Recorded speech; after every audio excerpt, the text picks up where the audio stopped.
All right, another college football week in the books. Highly entertaining. The best game of the weekend to me was South Carolina LSU, start to finish. I mean, South Carolina, God dang, like that was. I felt bad for South Carolina fans because I'm watching that game. It's 17-0, and everything going their way. And man, the energy, excitement, emotion, everything about college football that's so great. And then all of a sudden, just little by little, LSU starts to get back in the game. And a couple of absolutely questionable calls. And I'm not going to go off now. I'm going to wait, Brent, to go off. I have a rant at the end of this that we're going to get to with officiating. But South Carolina just – I thought they did enough to win. I thought they played great. I thought the recipe was really, really good. But LSU found a way to win. And it felt like USC just found a way to lose. Even a field goal at the end of the game with an opportunity to win. It's just frustrating if you're a South Carolina fan because I feel like that's a program that gains momentum and has good years and then will kind of disappear. But they did everything they could to win that football game. Very much so. And LSU negated the pass rush a little bit for the most. I mean, the Kennard and Stewart only had one pressure.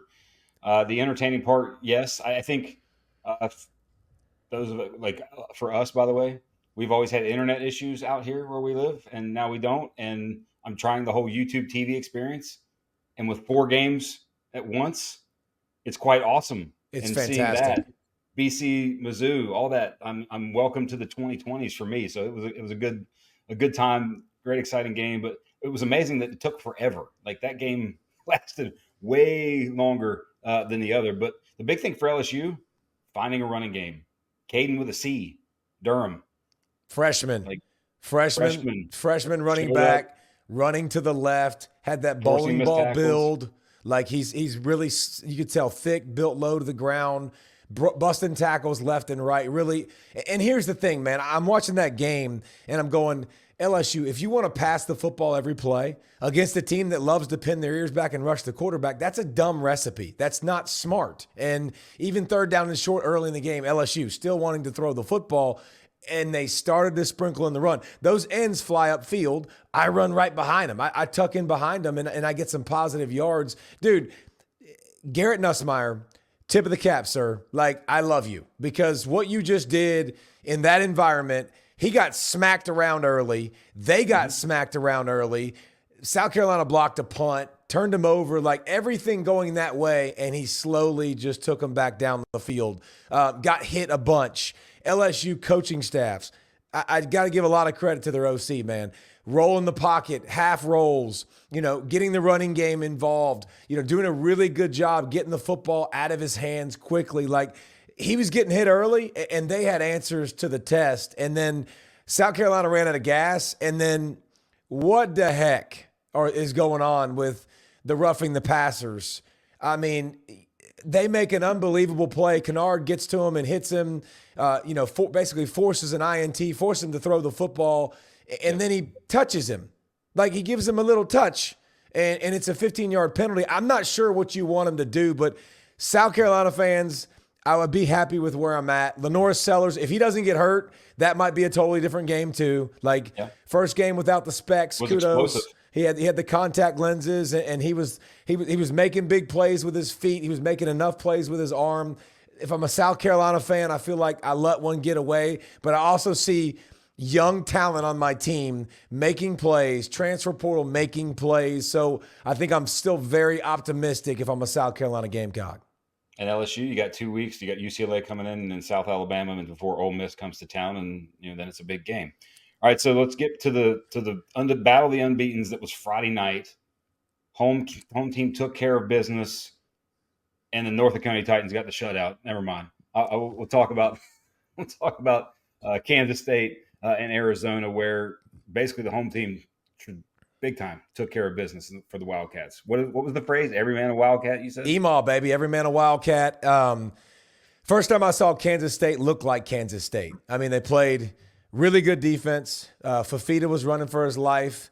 They took away T-Mac early in the game. They started force feeding him when the game was a little bit out of hand. But the running game, the balance, Avery Johnson, that's what I expected to see from Kansas State. That's what I always expect to see from Kansas State is great play calling, great discipline, great tackling. They did a really, really good job running the football, and they're physical, and that's who they are. Special teams. Yeah, we talked about that last week, didn't we? Special teams, defense. It's always – they're a program that has to do it the right way. Like, they've been built on that. They've been built on not getting penalties. They've been built on playing great special teams, playing great defense, being a team that prides themselves in not getting a lot of penalties, not turning the football over. And they put on a clinic. And Arizona had zero answers. And Kansas State proved they were right there for the best team in the Big 12. Interesting injury with Cam Rising now. Cam Rising, gets shoved off to the bleachers, messes up his hand. He's out for several weeks. That makes Utah very human. You saw that this past week. So the Big 12 to me is wide open. The Big 12 is the most fun conference week in and week out. Like, dude, just set your watch. You're going to get great games. Iowa State a couple weeks ago against Iowa, 54-yard field goal at the buzzer. Like, by the way, the kick was good from 60. Like, you're going to consistently get, great games in this conference, and I think it's going to be the most competitive conference in football. Well, it's one of those leagues where there's not necessarily an elite, but there's no bad. There's no weeks where it's like, okay, I can take a breath this week. No, that every week it's going to be a competitive game, and that's the case. So we talked about Avery Johnson before in the preview, 15 for 124, 92 in design runs. That's one of those where it's okay. If I need to really take the car out and really drive it, they can do that with him very much so. And by the way, it was Giddens, not Gideon's, going to call you out there last week. You kind of messed that up. The Kansas State fans were getting on to you. He totes it too, by the way. And by the way, also in the game with 3 minutes to go and they're up 24. And they were giving him the rock. Don't get me started on that. We see that at the high school level too. I don't understand it, man. That's a little much. I didn't agree with that. That was one for me. But it's the Big 12. The next few weeks for the Big 12, you got Utah, OK State next week, and then K State gets doesn't have Utah, doesn't have UCF. Hey, real quick, shout out to Oklahoma State because, the average age of their offensive line is 24. Like, their quarterback's 24. Like, they're just an older group. Arkansas, they had no reason to win that game except for they're an older, experienced group that battled back even when Ollie Gordon wasn't running the football well, found a way to make plays. This past week just boat raced Tulsa and looked like the team that we kind of expected Oklahoma State to be. They're very much in the mix. Utah's very much in the mix. Kansas State's very much in the mix. So Iowa State is going to be very much in the mix. So one of those conferences that, like, literally, if you told me to make a case for a squad, any one of those squads, I'm like, yeah, I could do that. Okay, I could do that. So that's what's fun about that league.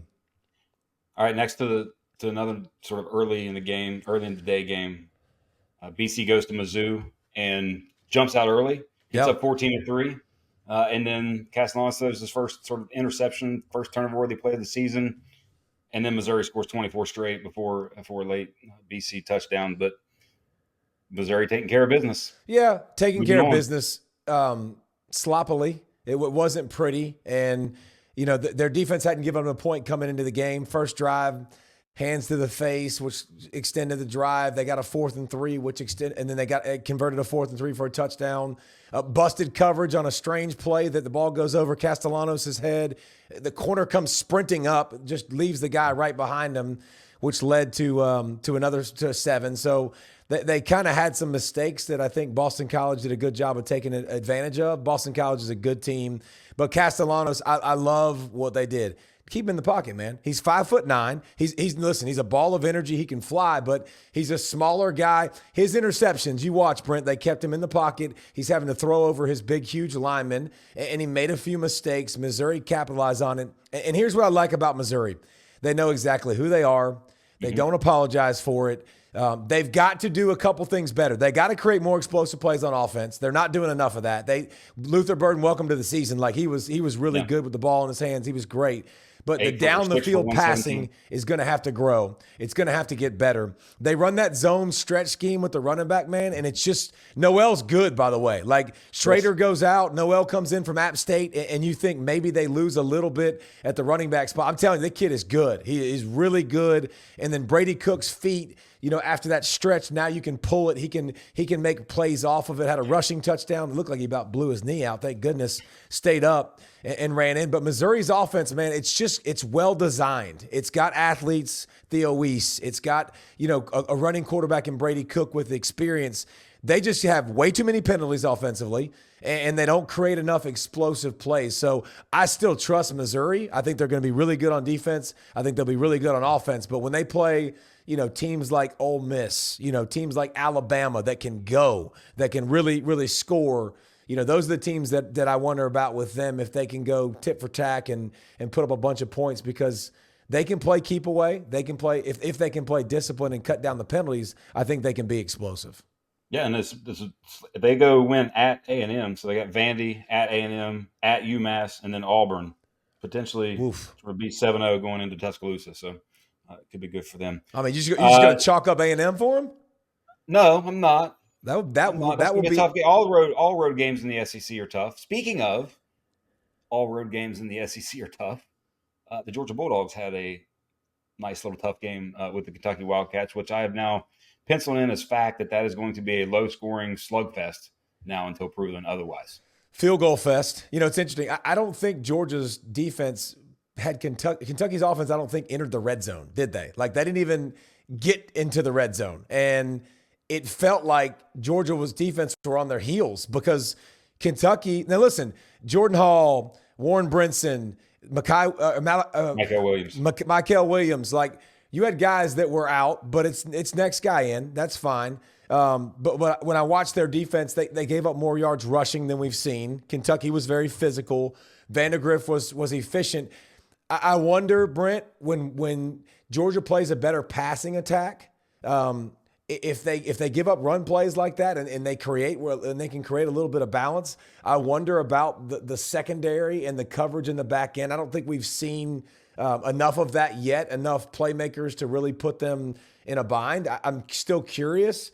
Jalen Walker's a freaking animal. Like, he's an absolute stud. Just watch 11, and wherever he goes, just a bona fide, legit pass rusher. By the way, hadn't had many of those at Georgia. Have had great players, but not like a guy that literally, when you go to rush the passer, you better slide to 11. Like, Nolan was good. He was really good, but he was not that guy. So I'm just interested to see how they continue to move him around, because he'll be inside, he'll be outside, and they use him really, really well, bona fide superstar. But Georgia's defense kept him in the game. It looked like Kentucky was great offensively. They weren't great, but they did enough to stay in the game. And then I think you saw enough things that Kentucky did to worry you and say, is Georgia the number one team in the country? Is that fair? Yes, and so the conversation that we had during the game we've had before, and I've mentioned to many others, is you see a lot of really good with Georgia's offense. Do you see great? Yep, and I tell you what, I see great with ETN. I think ETN, he had some of the best 2 and 3 yard runs I've ever seen in the first half. I mean, just making 16 guys miss. And you could tell once Kirby started chewing on them a little bit, everybody picked up their energy and they got better.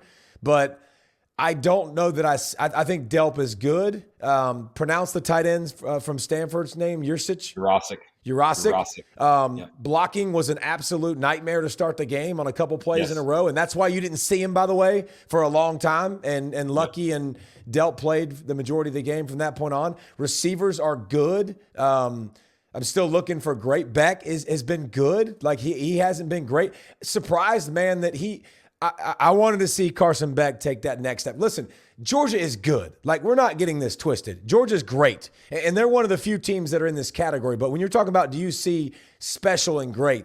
ETN has been special. Like, that's a guy I think that he's going to have a chance to be the best player on the team. The offensive line was supposed to be a strength. The offensive line wasn't pushing people around. They weren't creating holes at all to let UGA develop some ground game. And let's be honest, Georgia wasn't very aggressive early, very conservative. And when they said, what the heck? We're going to come out in the second half and we're going to be super aggressive. We're going to put the ball in Carson's hand and show a little variety. They did, and it was great. And I loved late in the game, two things that I loved. One, late in the game, when you haven't ran the ball great and you have the football and a chance to run out the clock, you throw the football. You put the ball in Carson Beck's hands and you say, he's a Heisman Trophy type of guy. He's a first-round pick type of guy. I'm going to trust him, and he makes a great throw to Love. And listen, that was great design too. It was a zone. Mm-hmm. Obviously, you saw you had a little bit of zone. He comes across the formation, peels back. Great timing. First down. Carson Beck runs the football, which was a shock late in the game, I think, to everybody, and maybe including the coaching staff because they were upset on the sideline. You could tell when he was coming over. But I think Georgia's offense still has to find that gear, find out who they are, who their playmakers are, find a better way to run the football more consistently because that was ugly. They have a big game in 2 weeks. Yeah, but that was ugly. But Brent, again, what have they done under Kirby Smart? It was ugly. It was close, but they win. And also, it's been ugly and close in Lexington. Always. Before. It's just sort of the nature of the beast with them. I will say, the interesting, you made the point about the second and 9 throw to Lovett that got them rolling there late in the game. I think there's some strategy component to that where the extra timeout that is now exists with the 2-minute timeout. Kentucky had 2 timeouts plus the 2-minute timeout at that time. I'm not calling it a 2-minute timeout. It's a 2-minute warning. We're not doing that. 2-minute warning. Sorry, 2-minute warning. There you go. But anyway, you have to be aggressive there because of that. Because you can't just run, and all right, you run the clock down. No, because of those extra time, got to go be aggressive. But you should be aggressive when you have that guy at quarterback. But yes. Carson Beck will have to continue to grow, continue to get better. When he has to reset his feet, he becomes very average. And he missed Arian Smith that he could have had a deep ball on the right side of the field when he had to reset his feet, but he missed his receiver that had at least a couple steps over the middle of the field as well. So like those are the kind of plays, man, that when you're this far experienced in the game, like when you reset your feet and you have time, you should be able to hit that. If you got somebody in your face, so be it. But he reset his feet, and he's got to hit that. Like, we've got to make more deep shots down the field if you're on Georgia and you want to see this offense open up because you've got experience across the board everywhere. Tate Ratledge is a big injury, by the way. Like, that's a big deal up front. Their best offensive lineman got hurt. Green comes out of the game some at left tackle. So, just like the defensive side of the ball, they have a few injuries. But, it's just like everybody everywhere else, next man up. You talk about South Carolina fans feeling bad. You realize that I'm also from West Virginia and had to watch West Virginia give away a 10-point lead against Pitt. Basically, but anyway, with no running game, with the quarterback being the main running. That was bad. That was hard. Bro. That was hard to watch. But anyway, let's get to our show me something teams that we talked about previewing. So first, the two that you had, Oregon and Notre Dame. I think they showed you something, bro. They answered the call. How about Dylan Gabriel? Like, taking off, running 60, looking athletic. The little fake on the little speed option. It was a little speed option, and he kept it. Nice little fake. He understood the coverage, like just experience. You got to see kind of who we thought Oregon would be. Listen, defense struggled first possession against Oregon State. Besides that, man, Oregon's defense looked like who I thought they would be. And their offense has way too many pieces around the quarterback, way too much speed at running back and wide receiver not to be great with a quarterback who started so many games. So they finally put a complete game together, right? Like, they'd had a defensive performance, they'd had a decent offensive performance, a decent special teams performance. But I think that's what we expected from Oregon. And Notre Dame, god dang, bro. Like, that offense, really? Like, I think Notre Dame fans look it up, but that's a lot of points for them. Notre Dame fans are literally like, usual. bro, we couldn't get 17 the week before. We couldn't get 21, and you go put up 7,000 against Purdue, and Riley Leonard looking like daggum a Heisman Trophy running back, for God's sakes, breaking tackles left and right, rushing the football all over the field. Brent, did we talk about that? Like, that's what he should be. That's what he's best at. He's big, he's strong, he's athletic. Like, let him tote the rock, and they did. And I think the passing game was simpler. It was more simplistic. Get the ball out of your hands. Don't ask you to read multiple things. If they did that a week earlier, Notre Dame would still be very much in the top 10 and be the team that you're saying, if I'm going to pick one, like, I'm pretty much guaranteeing Notre Dame's going to be there. But now they're going to have to fight and claw, scratch their way back in it. What your two teams were who that you had to show me something? Oklahoma, which is kind of can I get a mulligan there and wait and see till this weekend in Tennessee, because it was survival against Tulane again. But the other one was Florida State, who I know you had a really good tweet about that. You were trying to be positive, but I'm a positive person, Brent. Yes, and I like to stay in the positive vein. I like to agree. Me too. Good. John Gordon has rubbed off on us. Yes, I love to be positive. I don't want to be negative. I don't want to be a channel that's negative all the time. Like, we're just positive people. But one thing I figured out after this weekend, I'm positive Florida State stinks. Like, I got nothing for you, man. Like, second play of the football game, fumble the football. Memphis is in field goal range. Like, I mean, just they had 3 first downs, I think, at the half. Like, I don't understand. Norvell is a great play caller, but I don't know what it is. But I do know this, man, and I don't mean this disparaging about the young man, but have you seen enough from DJU? Like, I can't win. I can't get to a bowl. Like, let me get the young guys ready. Let me find out what I have and continue to develop some of these cats that are high school recruits, that are highly recruited kids. Let me work the meshing process together, because golly, is it a dumpster fire in Tallahassee. Well, it's one of those things I think you're going to see now. And with these teams that load up in the portal with a very experienced roster, have a great run, have a great season. But Florida State's that this year, and then have a big drop-off. Michigan potentially could still be that. They struggled again. Washington lost to Washington State. They could potentially be that. I think Ole Miss next year could potentially be that sort of big drop-off team. So I think you're going to see that where it's, hey, we build to this run, we make our run, and then after that, well, and that's why you're going to bet on all the teams that high school recruit the most. Like, if you're building a program, you're not going to build a sustainable program through the portal, which you don't know what you're going to get every single year. And like, you know what you have when you do high school recruiting and you start to blend things together and you start to develop. Like, the best programs are still going to be the ones that best high school recruiting, the best developers. And then I think you sprinkle in the magic of the portal. The portal's not, you can't live and sustain a program, I don't think, on the portal, but I do think you can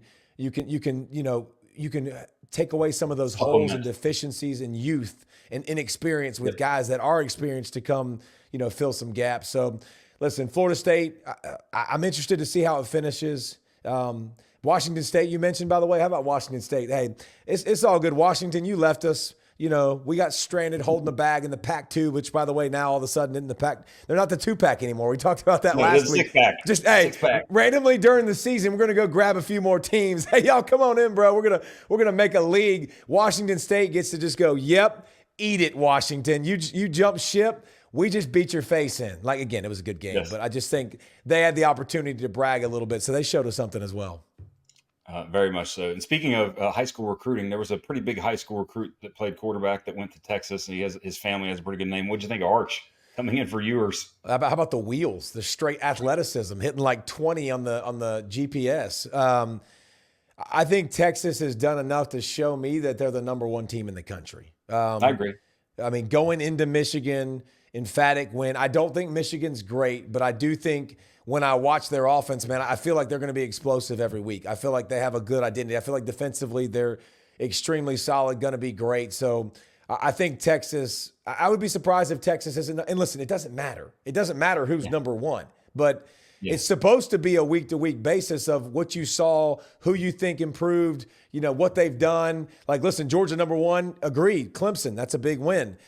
Texas beats Michigan. I bet that you saw that gap close. More first-place votes now go to Texas. I wouldn't be surprised now if Texas gets even more first-place votes. But the Quinn Ewers thing is worth monitoring. I mean, he's got that little abdomen. Non-contact injuries like that scare the piss out of me. I mean, those are things as a Texas fan, you're like, crap. But groin, hamstring. But here's the good thing, man. Like, Arch has experience. You're not going to fall off a cliff, which is awesome, because there are a lot of teams that if you go to your backup quarterback, you're like, we're screwed.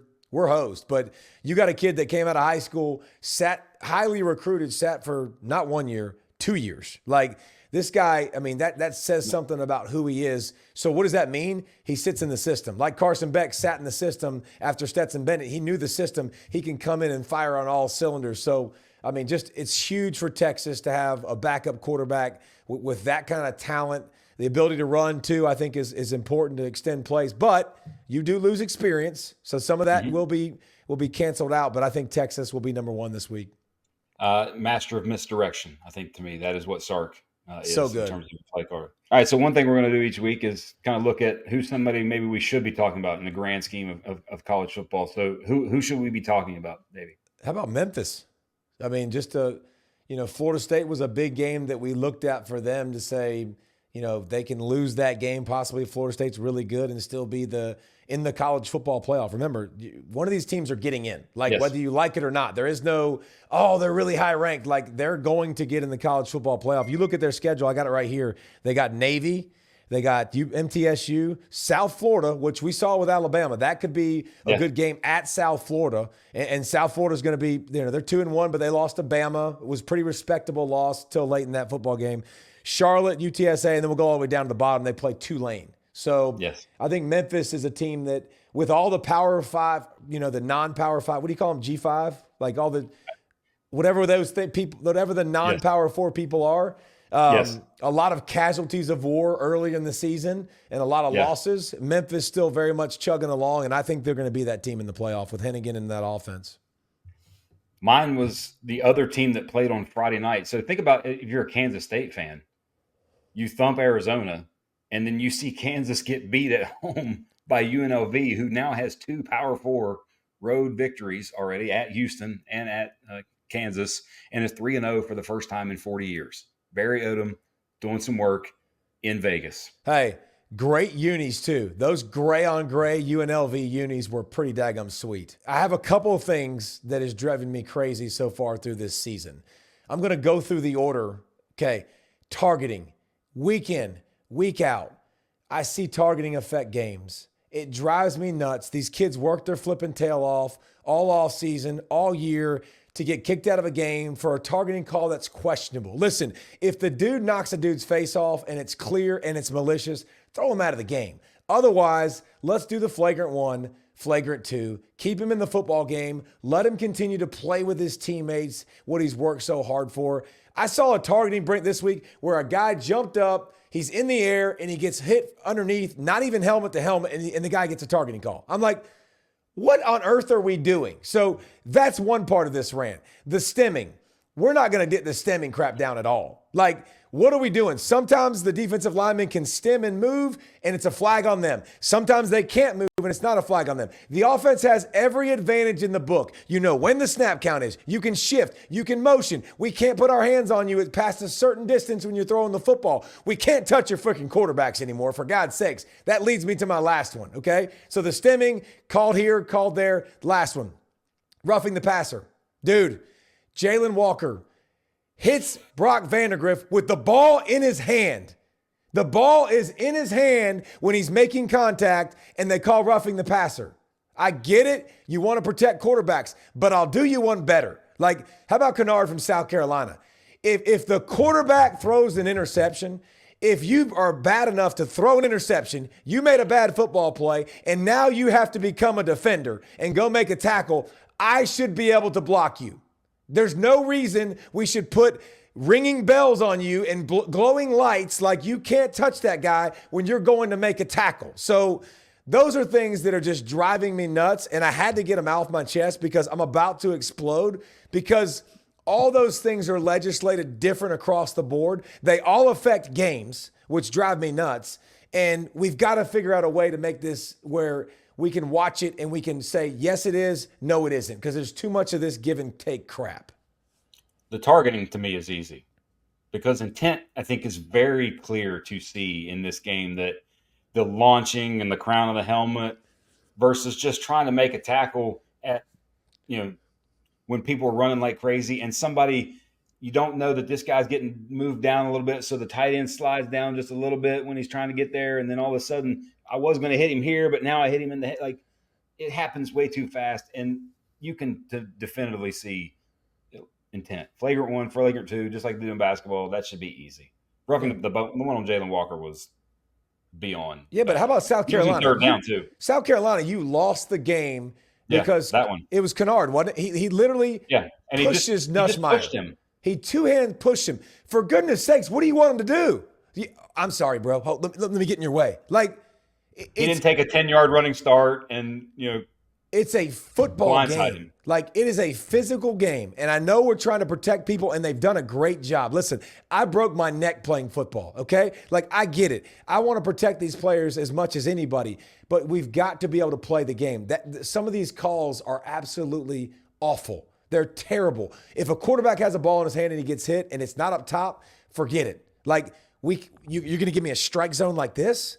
Hey, how about when I'm running to tackle a guy that's 4 foot or 4'4", and he's in open space, good luck, by the way, which is hard enough as it is, and then he ducks his head and lowers his shoulder at me. What you want me to do? I'm literally about to hit him in the shoulder, and now he ducks, and I hit him on top of the head. Like, stop kicking kids out of the game for that kind of stuff. I completely agree, and it's one of those where, how does it change? Does it evolve as the season goes on? Probably not. It's still going to be the same spin the wheel of targeting. I think that Barrett Sallee says all the time, and see what we get and what we land on. Is it what it is? See what we get for sure. Thank y'all for tuning in. We'll be back to preview everything this weekend and get us fired up. But college football is very much here. It's fun. Click the subscribe button at the bottom if you want to. If you don't, please don't. But we'll be back here talking more football for you.